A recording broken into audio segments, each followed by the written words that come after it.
During the 3rd century, a distinctive Christian iconography began to develop. In part, it drew on already established symbols from both Greco-Roman and Hebrew cultures, but at the same time also built a completely new outlook. Most of our earliest extant examples of Christian objects and visual art come from funerary settings. Paintings covered the walls of Christian catacombs. Sculptures embellished sarcophagi and decorated inscriptions marked Christian burials. Even early Christian gems, lamps, gold glass, pottery, or other small objects have mostly been found in burial contexts. Many of these survived because they were underground and so protected from deliberate destruction or natural decay. During the 3rd century, the earliest Christian symbolic motifs, such as the dove, the enca, or the fish, were gradually replaced by human allegorical figures and biblical scenes. Among the earliest and most common images are the praying figure and the shepherd. The early Christian image of the Good Shepherd has long been a point of a scholarly discussion. The frequent appearance of a shepherd image in tombs suggests that it had a meaning related to life after death. The idea of a shepherd as a guide for the souls of the departed in the afterlife had already existed in pre-Christian Mediterranean culture. In early Christian images, the shepherd, usually shown as a beardless youth dressed as a countryman, carries a sheep over his shoulders. This image may be intended to represent the references to God or the Messiah as a shepherd in the Bible, such as the words of the Jesus himself explicitly stated, "I am the good shepherd. The good shepherd lays down his life for the sheep." John 10:11. At first, stories from the Old Testament significantly outnumbered those from the life of Christ. Among these were depictions of the biblical stories of the first man and woman, Adam and Eve, of Noah and Jonah, Abraham offering his son Isaac for sacrifice, Moses striking the rock to bring water in the desert, Daniel in the lion's den, or the 3 Hebrews in the furnace.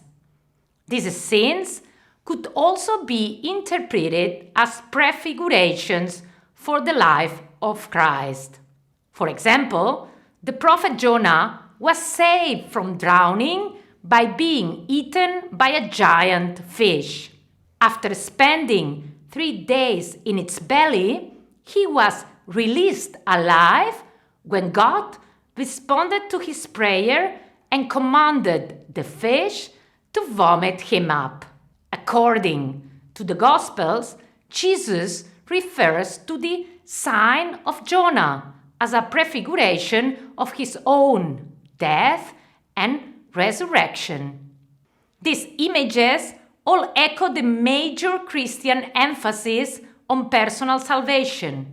The appearance of these themes, often together in the catacombs and on sarcophagi, can be read as a visual litany.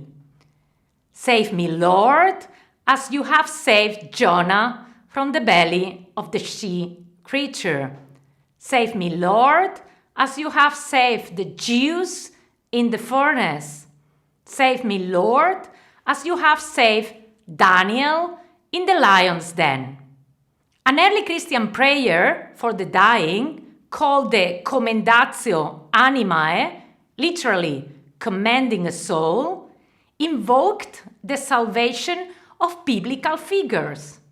Each line begins, "Free his soul as you free it," and is followed by references to Noah, Daniel, Jonah, and others.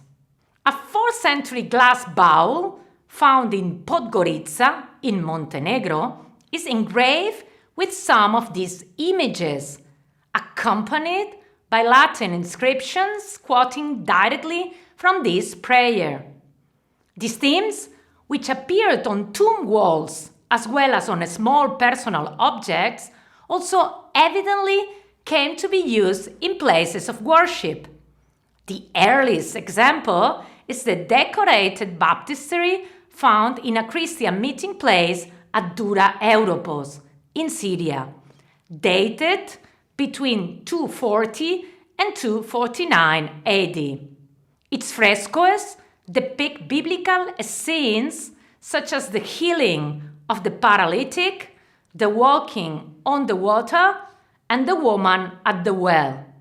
By the 3rd and early 4th centuries, scenes depicting the life of Jesus or Jesus performing miracles gradually became more common. Popular compositions included the 3 kings greeting Jesus at his birth, a scene known as the Adoration of the Magi, and Jesus raising Lazarus from the dead, multiplying the loaves and fishes, and transforming water into wine.